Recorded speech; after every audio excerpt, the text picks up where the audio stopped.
இன்றைக்கி நம்ம 1 kg fish எடுத்திருக்கோம். அதை நல்லா உப்பு மஞ்சத்தூள் போட்டு கழுவி வச்சுக்கோங்க. இதில் நம்ம மீன் குழம்பும் மீன் ஃப்ரையும் செய்ய போகிறோம்.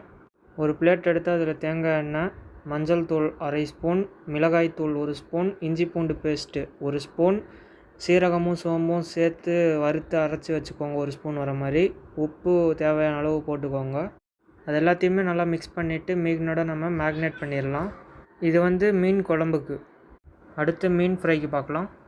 மீன் ஃப்ரைக்கு 1 ஸ்பூன் சில்லி பவுடர், 1 ஸ்பூன் மஞ்சள் தூள், தேவையான அளவு உப்பு, கொஞ்சமாக அரிசி மாவு, 1 ஸ்பூன் சோள மாவு, தேவையான அளவு ஆயில் ஊற்றிக்கோங்க. 1 ஸ்பூன் பெப்பர் பவுடர், கொஞ்சமாக நறுக்கி வச்சுருக்க கருவேப்பிலை இதில் சேர்த்துக்கோங்க. அப்புறம் நல்லா மிக்ஸ் பண்ணிக்கோங்க. பூண்டு பேஸ்ட் 1 ஸ்பூன் அளவுக்கு போட்டு நல்லா மிக்ஸ் பண்ணிடுங்க. ஒரு கடாய் அடுப்பில் வச்சுட்டு அதில் தேங்காய் எண்ணெய் ஊற்றிக்கோங்க. நீங்கள் இதுக்கு நல்லெண்ணெய் கூட யூஸ் பண்ணிக்கலாம். எண்ணெய் காஞ்சதும் சோம்பு, இடித்த பூண்டை சேர்த்து பச்சை வாசனம் போகிற வரைக்கும் நல்லா வதக்கிடுங்க.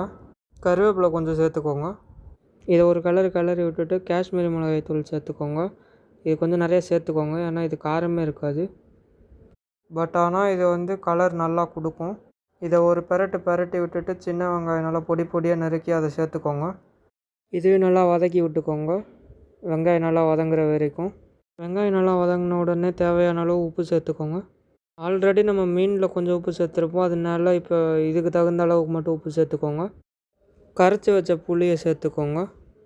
இதை ஒரு கலக்கி விட்டு மூடி வச்சிடலாம். 5 to 7 minutes.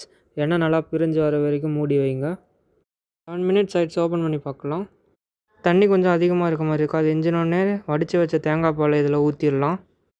இதை ஒரு கலக்கி விட்டு மூடி வச்சிடலாம் திரும்பவும் ஒரு 5 minutes. இப்போ நம்ம ஃபைனல் ஸ்டேஜுக்கு வந்துட்டோம் மீன் குழம்போட. நீங்கள் மேக்னேட் பண்ணி வச்சுருக்க எல்லா மீனையும் இதில் பொறுமையாக சேர்த்த உடனே திருப்பி போடுங்க. கொஞ்சம் நேரம் ஆயிடுச்சுன்னா எல்லா மீனும் உடைய ஆரம்பிச்சிடும். ஓகே, இப்போ திருப்ப ஆரம்பிக்கலாம். பொறுமையாக திருப்புங்க. ஓகே, இப்போ எல்லா மீனுமே திருப்பியாச்சு. இப்போ நம்ம மூடி வச்சிடலாம். இப்போ நம்ம மூடியை திறந்து பார்க்கலாம். வாவ், மீன்லாம் அட்டகாசமாக நல்லா வெந்திருக்கு. அவ்வளோதாங்க, அருமையான மீன் குழம்பு ரெடி ஆயிடுச்சு. நம்ம இறக்கிடலாம். நம்ம மீனெல்லாம் தோசைக்கல்லில் போட்டு தான் பொரிக்க போகிறோம். தோசைக்கல்லில் எண்ணெய் ஊற்றிட்டு மீன் எல்லாத்தையும் ஒன்றா போட்டுருங்க. மீன் நல்லா வெந்தோடனே திருப்பி போட்டுடலாம். ஸ்டவ்வை மீடியம் ஃப்ளேமில் வச்சு வேக விடுங்க. ஓகே, மீன்லாம் நல்லா வெந்துருச்சு. திருப்பி போட்டுடலாம். இப்போ நம்ம இந்த வீடியோ உங்களுக்கு பிடிச்சிருந்தா லைக் பண்ணுங்கள், கமெண்ட் பண்ணுங்கள், ஷேர் பண்ணுங்கள். மறக்காமல் சப்ஸ்கிரைப் பண்ணிடுங்க. அப்போ தான் நான் போடுற வீடியோ உங்களுக்கு உடனுக்குடனே நோட்டிஃபிகேஷனில் வரும். மீன் 2 சைடும் நல்லா வந்தோடனே இறக்கிற வேண்டியது தான்.